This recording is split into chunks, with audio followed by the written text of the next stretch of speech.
দেখো বন্ধুরা, কি সুন্দর পুঁই শাক, কি মোটা মোটা হয়েছে। আমাদের জাংলার পুঁই কেটে নিয়ে আসলাম সকালবেলা। চিংড়ি মাছ দিয়ে রান্না করব। মাছগুলোতে লবণ হলুদ মেখে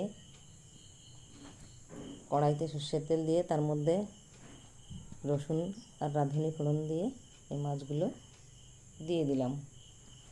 মাছগুলো একটু হালকা ভেজে নেব। তারপরে ওই পুঁই শাকগুলো ওর মধ্যে ছেড়ে দিলাম। পুঁই শাকটা সামান্য নেড়ে চেড়ে লবণ হলুদ দিয়ে একটু ভাজা ভাজা করব। ও গায়ের থেকে জলটা ছেড়ে দিলে, এই যে জল ছেড়ে দিয়েছে, এখন চেরা লঙ্কা দিয়ে দিলাম। জল দিয়ে ঢেকে দেবো। তা ঢেকে কিছুক্ষণ রান্না করব। এই যে দেখো, এরকম হয়ে গিয়েছে।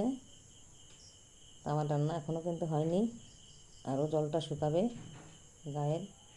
কিন্তু শাকগুলো এত কচি, এত সুন্দর শাক, গলে গিয়েছে একেবারে সুন্দর মতো গলে গিয়েছে।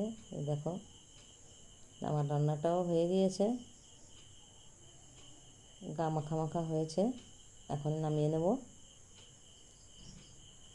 বন্ধুরা, আমার এই ভিডিওটি যদি ভালো লেগে থাকে তাহলে প্লিজ একটা সাবস্ক্রাইব করে দিও, লাইক শেয়ার কমেন্ট করে বলে দিও কেমন হলো।